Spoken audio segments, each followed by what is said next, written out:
Welcome to IIOCS.com Food Tech Club. Today we will learn dehydration and associated quality changes during drying and storage of dehydrated products.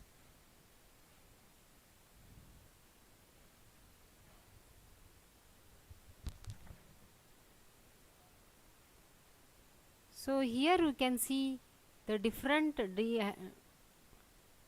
dehydrated products. So before starting, we should be aware that how the foods are dehydrated and the difference between drying and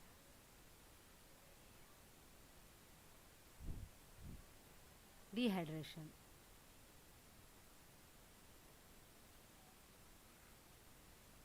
So this flowchart will tell the how the dehydration will be done. See the example, the fruits and vegetables. We may take whole fruit or vegetable or maybe cut into pieces, the pieces of fruits and vegetables. So for that we have to do the pre-treatment, that is blanching or sulfur dioxide treatment, so that any one of these things will be pre-treatment will be done, so that the browning reaction will be avoided. So it is the to avoid the it will act as a anti-browning step, okay, and to it will anti-browning reaction. For that the blanching and yes, sulfur dioxide treatment will be done. Then after that so that color will be remained and no other chemical changes will be happening. Then after that osmotic treatment, that is, for example, in case of the fruits the syrup will be used, sugar syrup. Otherwise, for in case of vegetables, salt will be used. So osmotic solution, so sugar syrup or salt, otherwise sodium chloride, that is about the, here the sugar syrup will be used about 60 to 75 degree Bix, and the again the fruit syrup ratio will be 1/3 to 5. Okay, so temperature will be maintained like 20 to 50 degrees Celsius, and agitation means they will be stirring lightly for the syrup recirculation.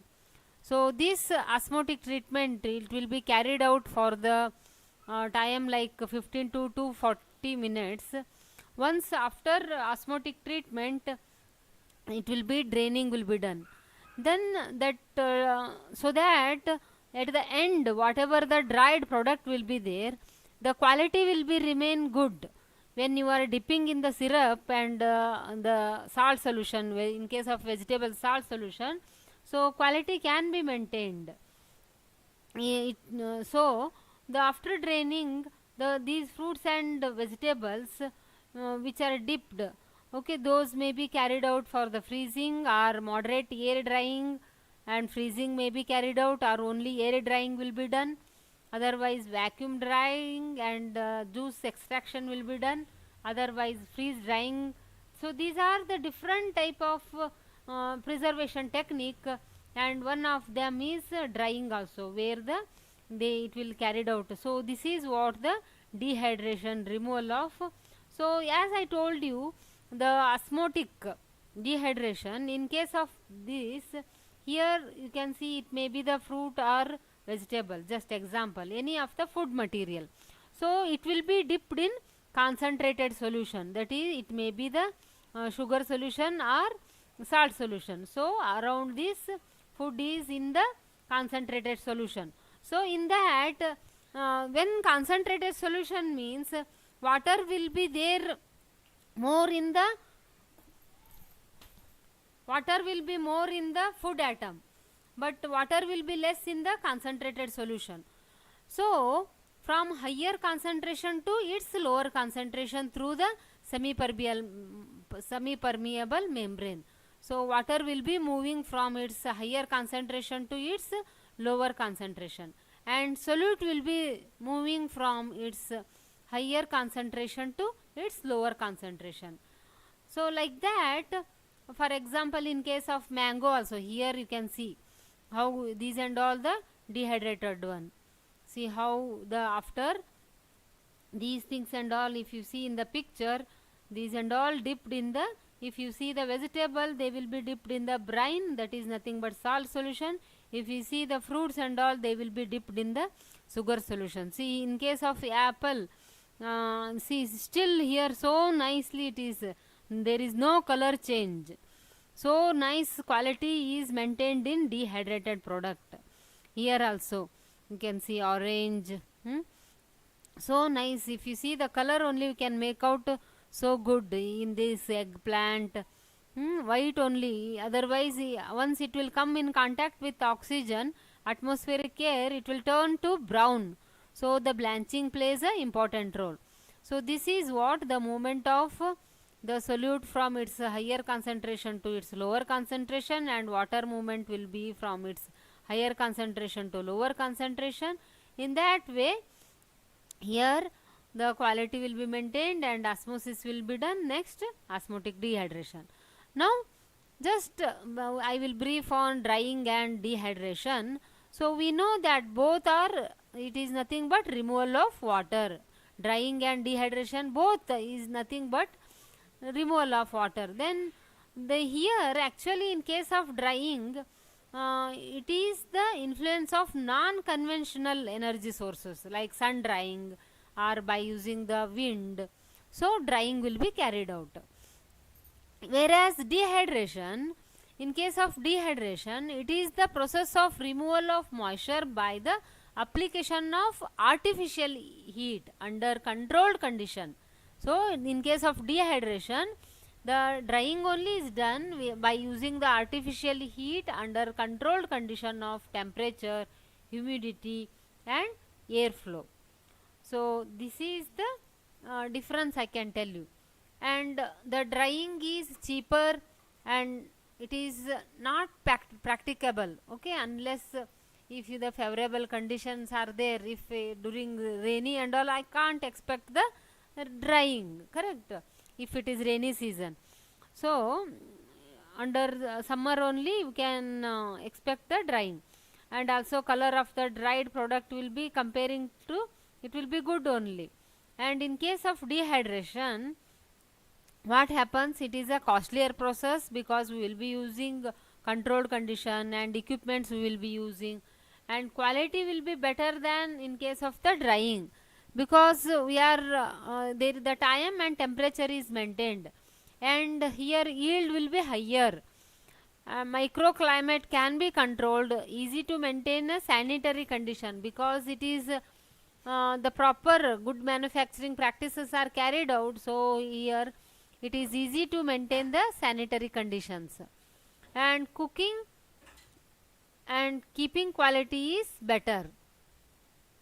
It requires less floor area and fewer trays because it is so in case of sun drying and all, more area requires here by, because we are using the trays and all, no? So less floor is required, less floor area is required because of the equipments.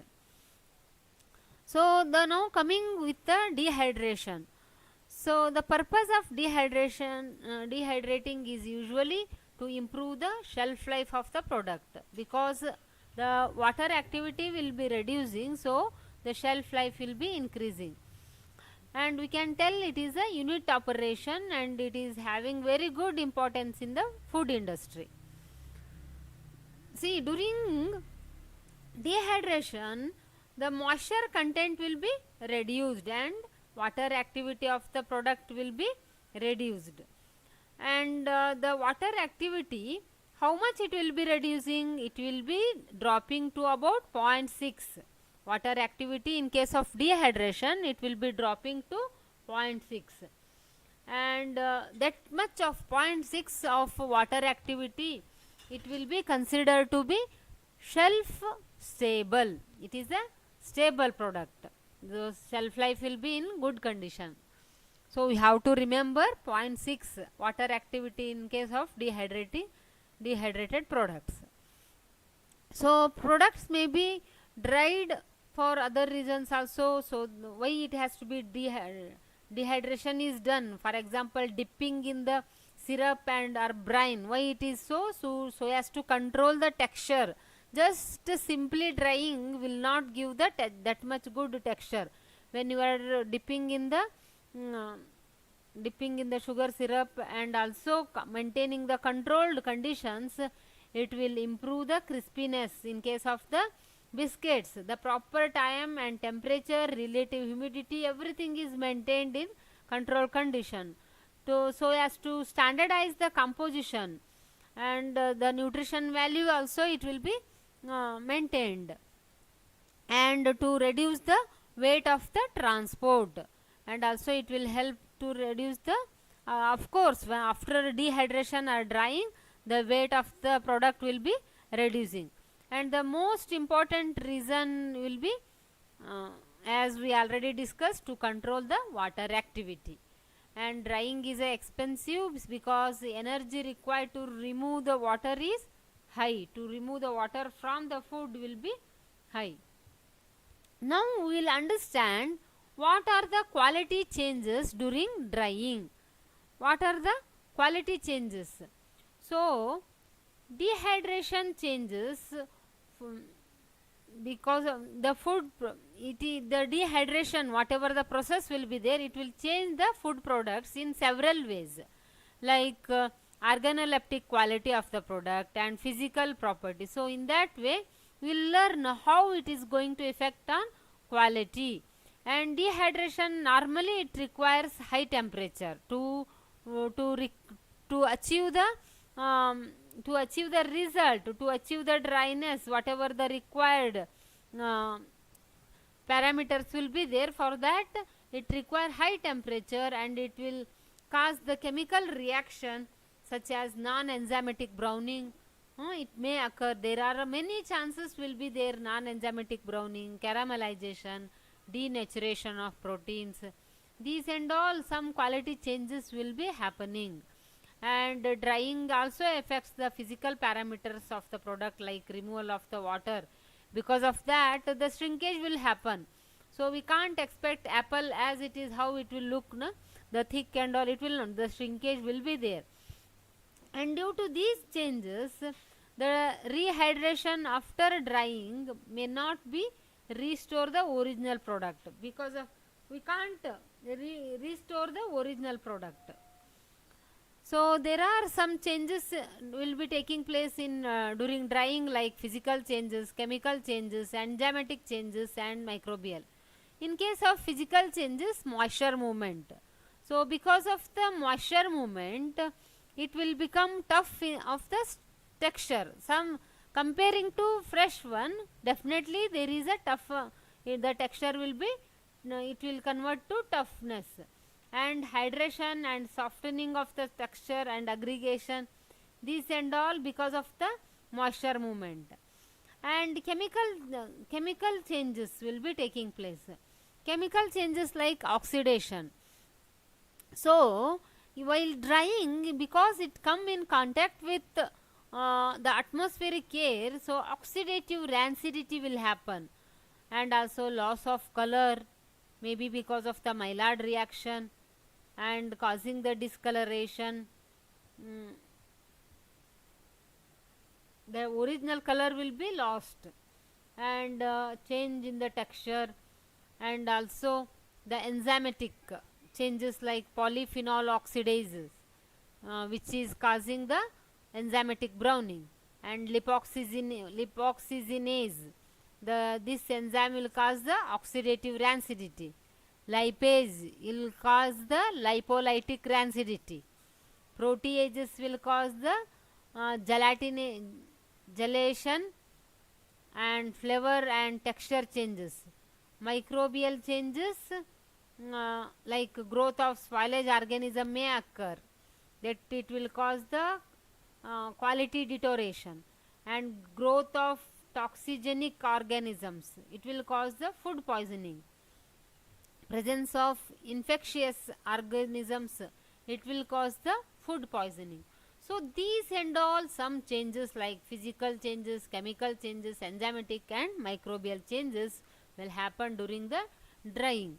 So this and also many biochemical reaction also it will be induced because of the temperature increase during the drying. So Maillard reaction. So again we are going to discuss this one, the Maillard reaction and also the vitamin degradation. So these and all how it will occur one by one we will be seeing. So first coming to the physical quality. See, physical properties such as color, texture. So these parameters will come under physical characteristic. So physical characteristics like color, texture, density, porosity and rehydration capacity. Rehydration capacity, these things are affected by the drying method.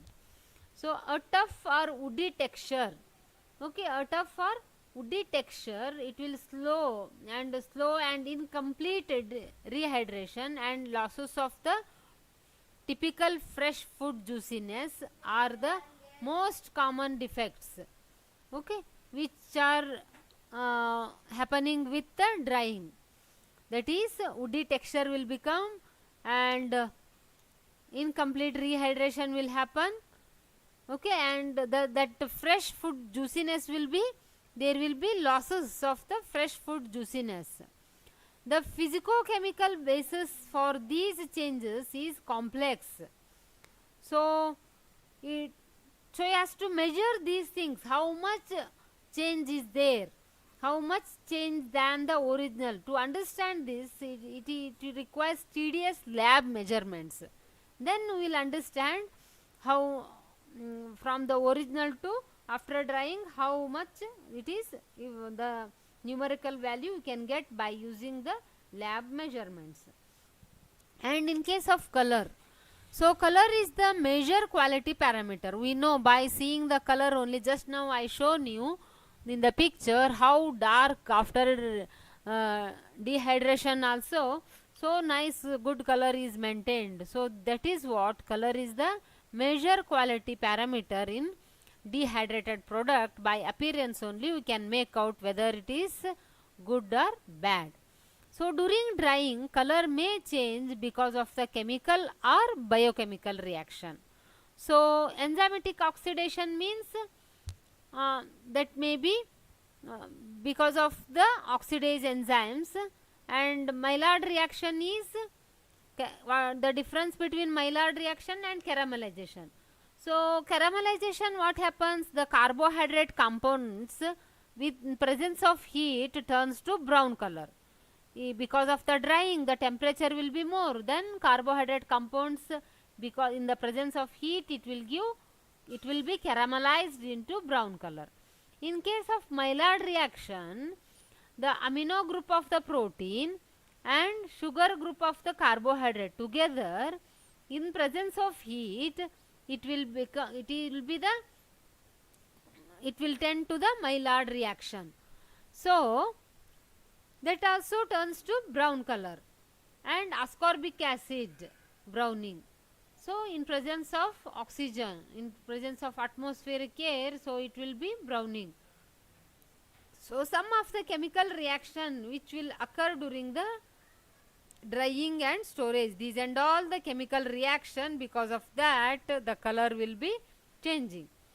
And discoloration and browning during the air drying may be the result of various chemical reaction, including pigment destruction also. For example, chlorophyll. Chlorophyll will be if it is destructing, and other pigments, if it is destructing, then there will be pigment. Because of the pigment destruction, we can see the dullness of the product. There will be discoloration will happen.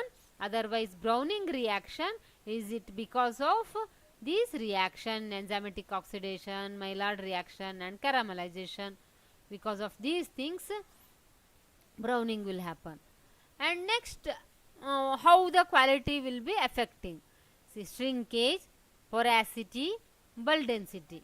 So these things, these are the resultant of the these after the drying, how it will be changing.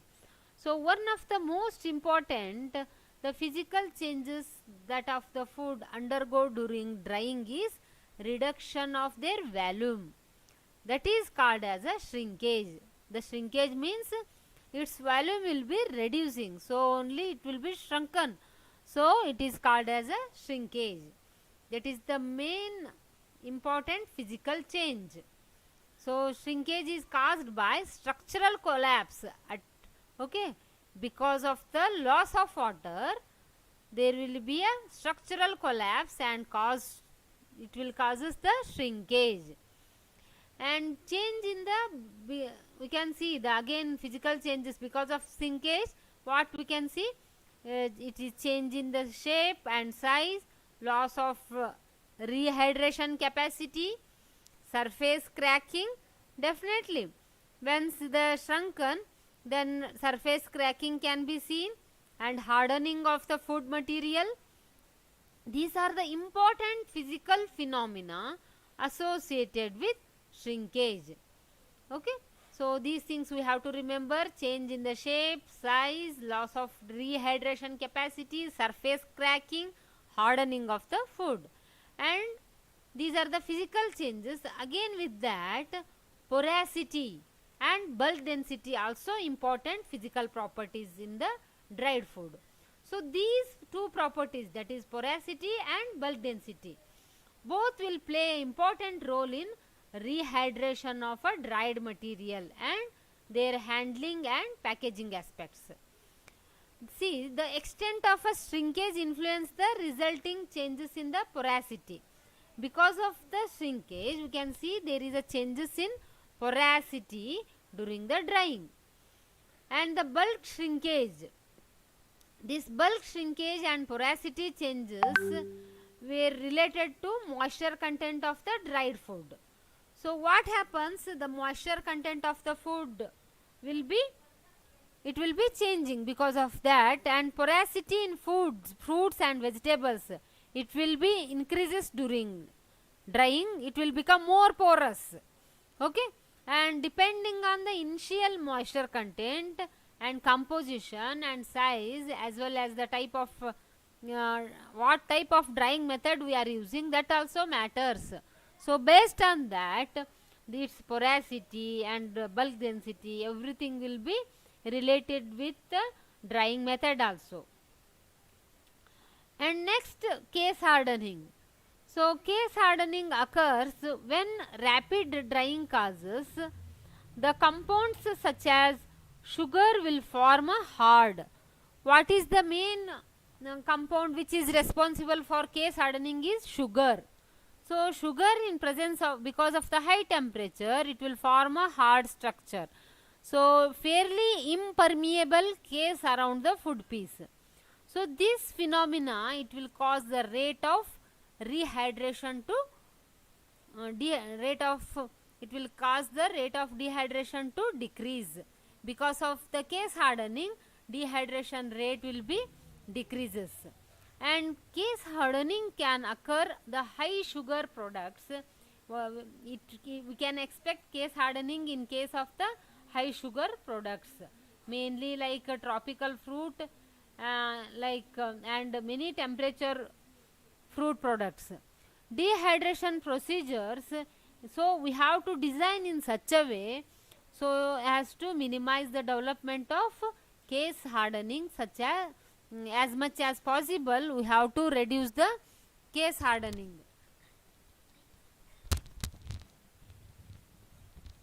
Then microbial and chemical quality, how it will affect on microbial and chemical quality. So dehydrated foods are preserved because of their water activity. As the water activity is less, so the dehydrated food can be preserved.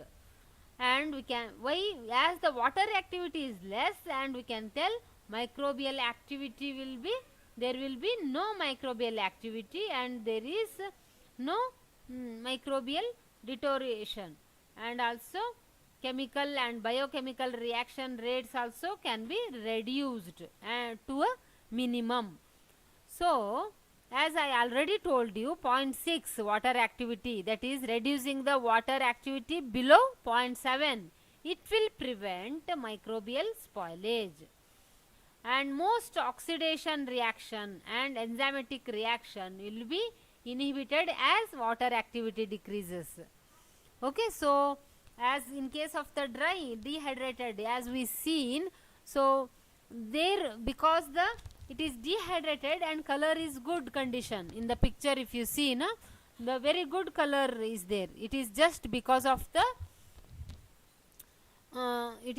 because of the water activities will be less, so there is no oxidation reaction and no enzymatic reaction.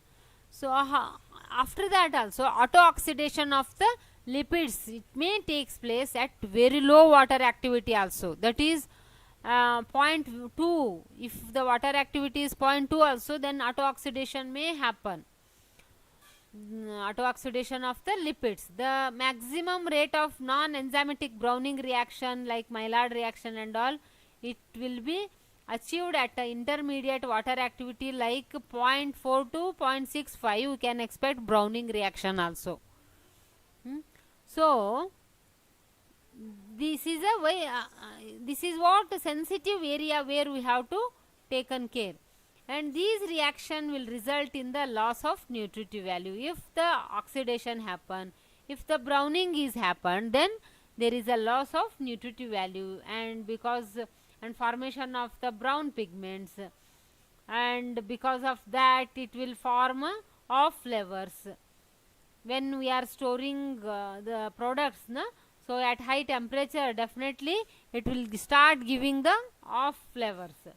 So dried products are considered to be more stable at the monolayer moisture content. Okay, and nutritional quality, how it will affect on the nutritional quality. So nutritional quality of food can be affected by handling, processing and packaging. How we will handle, based on that we can see the changes. So the major loss of vitamins, okay, we can see the major losses of the vitamins and other substances like because of the solubility in water, enzymatic oxidation and oxygen and heat sensitivity. Okay, the metal ion catalysis will occur during this process. In addition, sugar and amine, that's what I told, na, Maillard reaction. It may occur because of the, when sugar and amine will interact and Maillard reaction will happen, then definitely there is a loss of nutrients. So all these loss in the food can be produced by the pre-treatment. How? I already told you, first only the flow chart. Pre-treatment help us, it will help in reducing these losses, and what type of drying method we are selecting, that is also important. Okay, so that will help in optimization of the drying condition. Next, changes in protein. So the biological value of the protein means the availability of the protein to our body. It is all depending on the method of drying. So prolonged exposure to high temperature, it will help to, means what it will cause, the protein will be less useful to dietary. The protein, it will affect on the protein. So the biological value of the protein will be decreasing. And low temperature treatment of the protein, it may increase the digestibility of the protein over a native material. Okay, so milk protein also are the partially denatured during drum drying. See, milk powder, okay, so that will be denatured, means that will denaturation of the protein will not have the biological value. That's and reduction in solubility of the milk powder, it will reduce the solubility of the milk powder, and aggregation and loss of clotting. Okay, at high storage temperature and at moisture content above the approximately above the 5%, the biological value of the milk protein is decreased by the Maillard reaction between lysine and lactose. In case of milk, as I told you, amino group of the protein and the sugar group of the carbohydrate, in presence of heat, it will cause the Maillard reaction. That is what lysine is the amino group of the milk protein and lactose is the sugar of the milk carbohydrate. So both will act and in presence of heat and give the Maillard reaction. So that is what, because of that, how it is change in the protein. So lysine is a heat sensitive and loses, it will, you can see the losses of this one in the whole milk. It will range, it is about 3 to 10% in spray drying and 5 to 40% in drum drying. That much of loss of protein we can see in the dehydration. This is what we have to remember. This is one good example, that is 3 to 10% of lysine, losses of lysine can be seen in spray drying of the milk, and 5 to 40% of the 5 to 40% of the lysine loss of lysine can be seen in the drum drying. And changes in lipid. So we can see the changes in the lipid while dehydration. So rancidity is the main thing. So it is important problem in case of the dried foods. How it will happen, rancidity? Because of the oxidation of the fat. It is because of oxidation of fat at a higher temperature. Comparing to low temperature, in high temperature the oxidation of the fat will be more. So protection of fat with antioxidant will be effective control. So we want to use the antioxidants. So lipid oxidation, it is responsible for the rancidity. Okay. So lipid oxidation causes the rancidity. Rancidity, it will give the off flavor and also loss of fat soluble vitamins. Fat soluble vitamins also we are going to lose. Pigments in many foods, especially dehydrated foods. So factors because of what it will causes the oxidation is moisture content, type of substrate, that is fatty acid, and extent of reaction, oxygen content, temperature, presence of metals, presence of natural antioxidants, enzyme activity, ultraviolet light, protein content, free amino acid content, and other chemical reactions. These and all the factors that affect the oxidation rate. And the elimination of oxygen from the food, it will reduce the oxidation. So that will have the low effect. So the effect of oxygen on lipid oxidation, it is closely related with the product porosity, and freeze dried foods are more susceptible to oxygen because of the high porosity. So that we have to understand here, antioxidants are good enough to use to avoid the oxidation. Air dried foods tend to have a less surface area due to shrinkage, and thus these are not as affected by the oxygen. Okay. Minimizing the oxygen level during the processing and storage, the addition of the antioxidant as well as a sequestering agent, it will be recommended to prevent the lipid oxidation. And changes in carbohydrate. While dehydration, how the carbohydrate will be changing? See, fruits are generally rich source of carbohydrate. That is, we know fruit will be sweeter. Sweet it is because of the sugar. Sugar is the basic unit of the carbohydrate, correct? So poor source of but these are poor source of proteins and fats. So mainly the deterioration will occur in case of fruits, it is because of the carbohydrate. How? Because of the enzymatic browning or caramelization. So the reaction of organic acid and reducing sugar, it will cause the discoloration, which we noticed in the browning, and addition of sulfur dioxide to the tissues, as earlier I told, sulfur dioxide treatment and also blanching will help to control the browning. So it will help to control the browning. And in case of fruits and vegetable tissue, it is important carbohydrate control of these browning. And slow sun drying permits the extensive deterioration unless the tissues are protected with sulfates and suitable agents. Okay. So now changes in vitamins. How we can see the changes in vitamins? The vitamins have different solubility in water.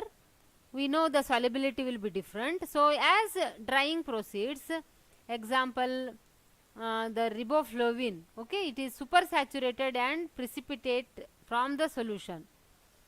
So losses of these vitamins will be small. For example, ascorbic acid, which soluble until the moisture content of the food will fall very low level. Okay, it will react with the solutes at higher rates as the drying proceeds. So vitamin C also sensitive to heat and also oxidation, but short drying time and low temperature will not affect this one. Okay. So thymine is also heat sensitive, but other water soluble vitamins more stable to heat. Just these are less highly sensitive. So the losses during drying rarely exceeds to 5 to 10%. Okay. And oil soluble nutrients like essential fatty acids, vitamin A, D, E, K, vitamins, fat soluble. These are the fat soluble vitamins. Vitamin A, D, E, K. So these will be it will be concentrated in the drying. Water soluble will be there, we can expect, because it will be treated in the blanching and all will be carried out. No? So water soluble vitamin losses can be seen, but oil soluble nutrients, because of drying, it will get concentrated. So these are the changes in vitamins because of the dehydration. So however, the water is a solvent for heavy metal crystals and promote the oxidation of unsaturated nutrients. As water is removed, the catalyst become more reactive and the rate of oxidation will be increasing, accelerates. So the fat soluble vitamins are lost by interaction with the peroxides produced by the fat oxidation. Losses during storage are reduced by low oxygen concentration and storage temperature, and by exclusion of light. Light is also, we have to remove the light also, so as to maintain this losses of vitamins. So in spite of all these things, we will have some desirable and undesirable changes will be there during this dehydration process. So how we can avoid these changes? That is also important. If we have the knowledge of changes in the properties of the food that will occur with the processing, okay, then definitely we can design a better drying methods to preserve desirable characteristic and minimize or eliminate the undesirable ones. So we should be aware of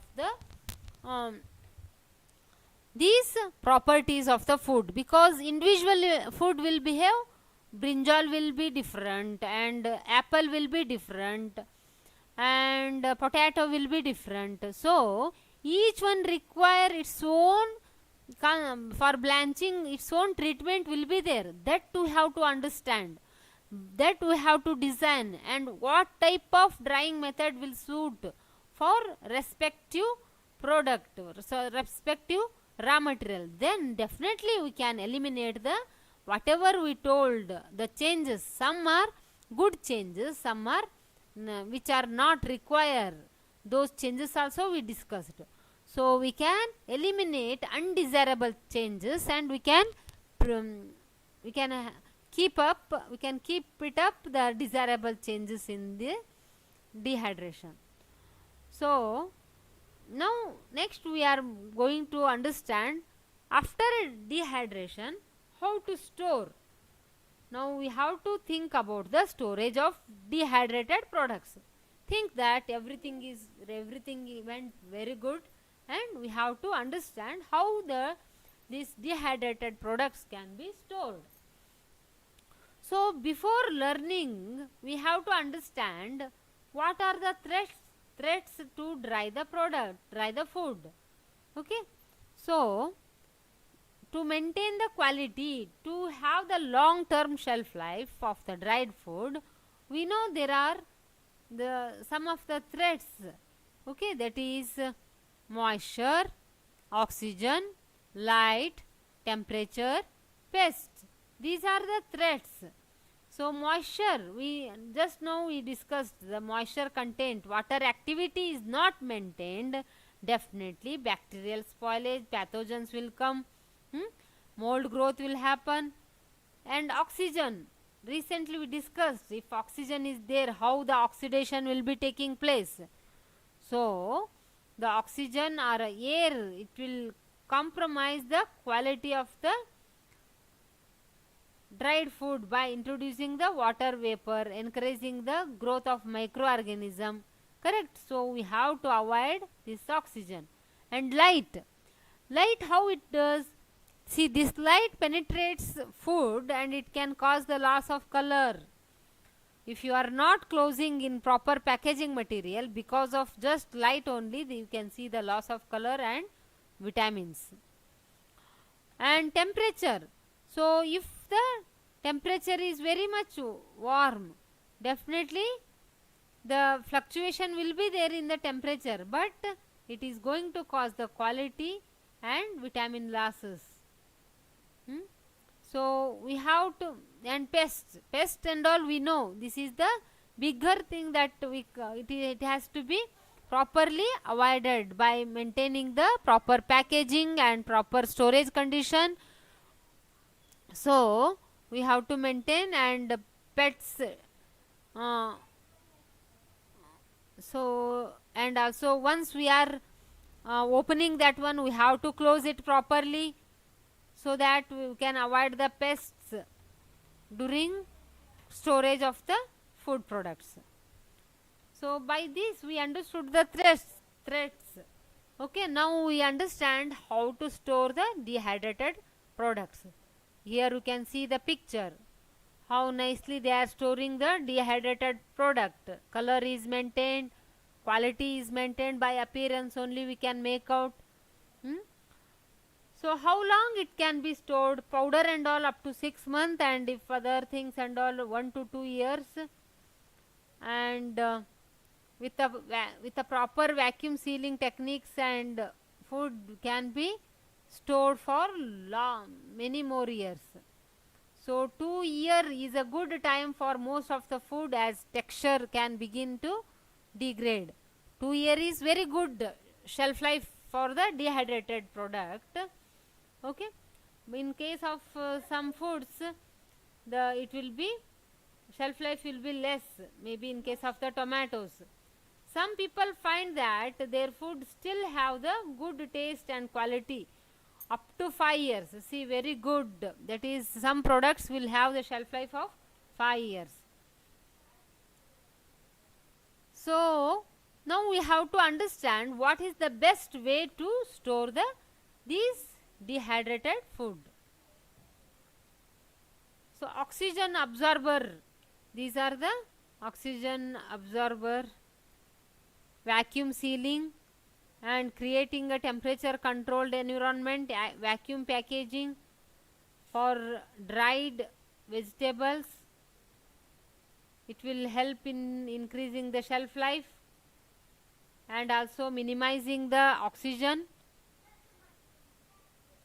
Okay, so by using the vacuum sealer and mylar bags, vacuum pack, by means of this one we can maintain the quality. And with a vacuum sealer we can use the houses also to dry these vegetables for long term emergency food storage. We have to keep in proper place, correct? So what we have to do then? So some of the tips here we can see, we have to cool it before storing. See, once it is dehydrated, it will have its own temperature, correct?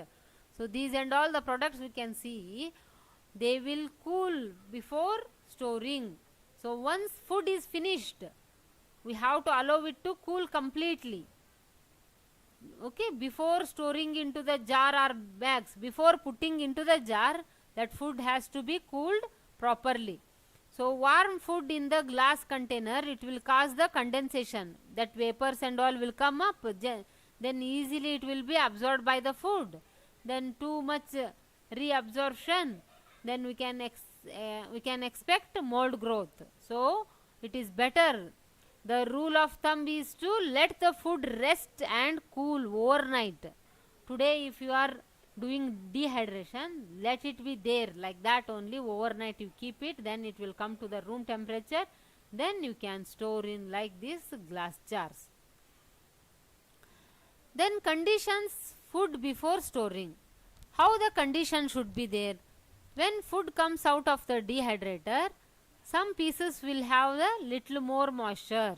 Okay, so some of that moisture will be absorbed by the drier pieces in the jar. So this is what's equally, it may not be dried. So it may take up the 10 days for dried food in a jar to equalize and become equally dry. See, condition before storing, I am telling you, it will require some almost 10 days. Okay, and especially it is true for the fruit, since it is dried with a slightly higher moisture. Fruit will containing the higher moisture, na? So comparing to vegetable, so it require the equal drying. For the equal drying, it require some 10 days, and therefore we have to check our dried food at the 10-day mark, at like it is dried throughout or not, that we have to check. And if we are noticing any changes of the moisture, then we have to return to dehydrator, and again it has to be stored, otherwise you can store in the freezer. Okay, otherwise you can eat it and finish it, no need of storing. Okay, then store food in a large pieces. The more we break the food and crumble of the food, the more surface area will be exposed to the air and light. So it is because it is better to have, we have to store the food in large pieces. Example, herbs. Okay, in herbs in a particular, it will keep the flavor longer if we are keeping them whole. Okay, rather than crumbling, na? So it is better to keep as whole. Then they will take more space, but they will taste very better, very good taste will be there. And 2 jars of most dried herbs. Okay, the big one with the whole leaves and still on the stem, and it will stay the dark color and the cool and basement storage area, but little one stays in the kitchen. I will show you. Here you can see it is crumbled, and here the big leaves are there.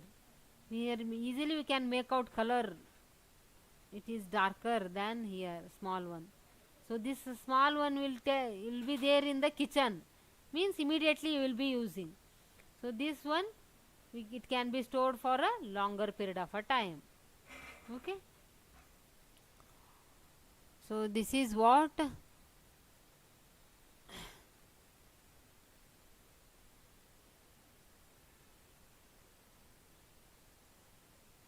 and I told you we have to condition for food before storing, na? So this is what we have to check, whether the condition for food storage. And use tightly sealed container. We have to use tightly sealed containers. Okay, that is, we have to keep out the oxygen and insects. Glass jars, plastic containers, freezer bags, it will be good. And if we are having opaque or dark colored container to keep out the light, that will be very good. Colored one, not transparent one, then it will keep away from the light. Okay, so with a tight fitting lid, it will be good shelf life. And vacuum sealing, it will extend the shelf life even more than vacuum sealing is good. Okay, and if it is not required for the food which we can within the 6 month or a year, if we are finishing that product, means vacuum sealing is not required. Okay, where we want more shelf life, there we require vacuum sealing. Heat, light, air, these are the 3 biggest causes of the food spoilage. Okay, that we have to control. And oxidation, photo degradation, nothing but because of that only light we are telling, na, photo degradation. These are all natural process which will because of that it will decline the quality and nutritional content of the vegetable. So that we have to take care.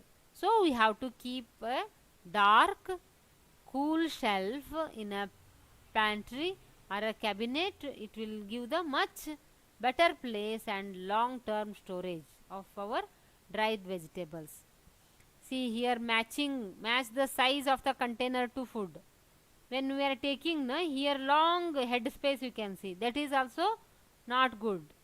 We have to, it has to be changed to small jar. So it should match the size of the container to the food. Food will be very less and jar size will be bigger. That also will decrease the shelf life of the food because of the oxygen. And reseal containers well. See, whenever we will be using, we have to reseal it properly. Okay, it has to be resealed properly. And so where we are keeping room temperature, and if any chances are there the food is not showing, it is going to, by appearance only we can make out, then if it is required we have to keep in refrigerator. Okay, for example vegetables and all. And in the same,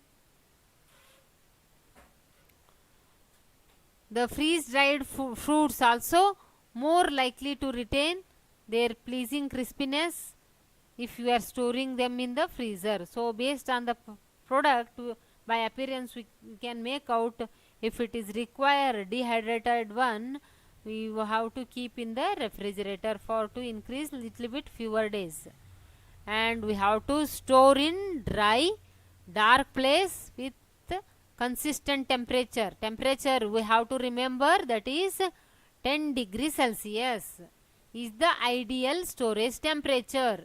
Dry, dark, cool, that is cool means 10 degrees Celsius, nothing but 50 degree Fahrenheit. Okay, so it can be, if we are maintaining this dry, cool, dark place with a consistent temperature, it can, the shelf life will be good. And a dark cupboard at a room temperature is better than the non-insulated garage. Just dark cardboard we can keep, okay, instead of keeping in non-insulated garage, na? So where the temperature will be varying, once it will fluctuating. Okay, and always we have to keep the food off the ground. Pellet has to be used. So it is very very important, maybe in the food industry, maybe in the restaurant. Always we have to keep our food on the pellet, okay, and store in freezer. If we are having any doubt on the these dehydrated product, so immediately it is better to store in the freezer to maintain the shelf life. And we have to remember first in first out. See, whenever in the fridge or in the cupboard, whatever, this is the good rule of thumb, that is oldest one food should be used first. Okay, we when we are storing the, we have to move the oldest food to the front, and we have to store the newest food to the back. See, here we can see now these are the leeks, nothing but onion leaves, okay, that one. So those are ready to move. Dehydrated one, it is now moved to the dark cool storage room. It can be stored. See, here you can see the Desiccant Packs and oxygen absorber, silica gel, okay, silicon dioxide. These are the Desiccant Packs or oxygen absorber. Here you can see where in packing it will be used, okay, oxygen, to remove the oxygen. And always it is better to keep all these things, we have to keep from the water, because where we are keeping dehydrated packing thing, that is important. Microbes are that is causes the food to discolor and it will go bad, okay, if water is there. So we have to keep water away where the we are keeping that container, damp basement or under sink cabinets, those things and all not good places to keep. If we are keeping like this it will have the short shelf life. See, these are the different example. You can see dehydrated carrot is there, potato and corn, beans, garlic, broccoli. Here also spinach, dehydrated spinach flakes. See, so nice good container how they are storing. These are all you can see, different parsley, dill, cucumber, spinach, eggplant, green peas, bell pepper. These and all dehydrated one. See, so nice trade they are using, and so good quality. Banana, and kiwi fruit, strawberry, so nicely storage. Here you can see carrot also, and different freeze dried and dehydrated, and dehydrated potato dices, so good quality. How nice pouches are there. Here also you can see so many spice. Broccoli is there, onions also dehydrated, okay.